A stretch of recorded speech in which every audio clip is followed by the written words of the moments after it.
CBI ৩ মাসে chargesheet দিতে না পারায় তরুণী চিকিৎসককে খুন ধর্ষণ মামলায় জামিন পেয়ে গিয়েছেন আরজিকর মেডিকেলের তৎকালীন অধ্যক্ষ সন্দীপ ঘোষ। এবার সেই সন্দীপ ঘোষের বিরুদ্ধে ওঠা বেআইনি নির্মাণের অভিযোগের তদন্তে কলকাতা পুরসভার বিরুদ্ধে উঠল গাফিলতির অভিযোগ।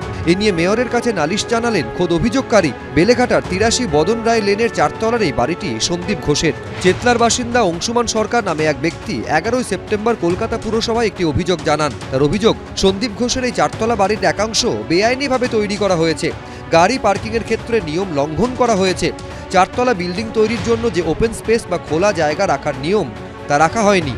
বাড়ির building height of the building বেশি, পুরো বাড়িটা ও এনজয় করছে। গ্রাউন্ড ফ্লোরেতে কার পার্কিং স্পেস থাকার কথা, সেইটা স্পেসটা নেই, সেটাকে ভেঙে দিতে হবে।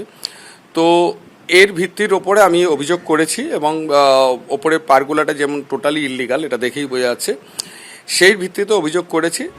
নির্দিষ্ট অভিযোগের ভিত্তিতে সন্দীপ ঘোষের বাড়ি পরিদর্শনেও যান কলকাতা পুরসভার আধিকারিকরা।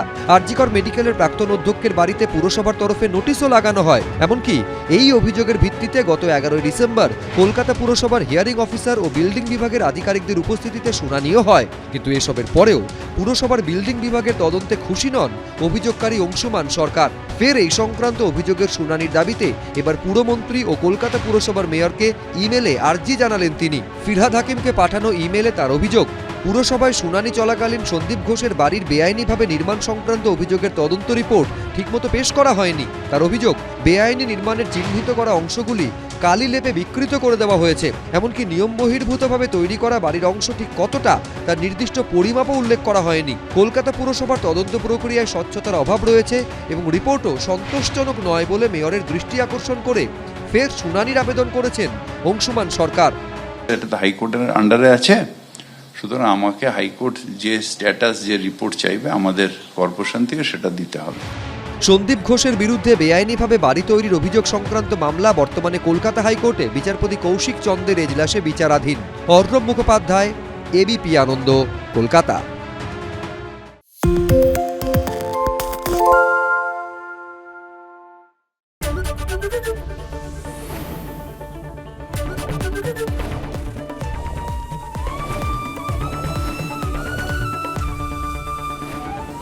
এবিপি আনন্দ, এগিয়ে থাকে, এগিয়ে রাখে।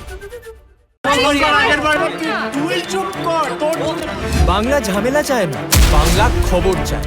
বাংলা খবর, বাংলার খবর। আরে চাটা দে। এই আমার একটা চা দেন। কি হলো আমারটা? বাংলা পক্ষপাত চায় না, বাংলা খবর চায়। বাংলা খবর, বাংলার খবর।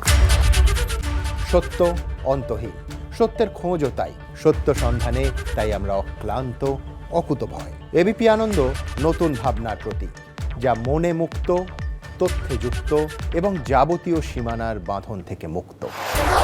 সীমা না শব্দটির মধ্যে লুকিয়ে আছে মানা শব্দটি, যেন চোখ রাঙানি এক অদৃশ্য বেড়াজাল, যা আটকে রাখে আমাদের এক ছোট্ট গণ্ডির মধ্যে।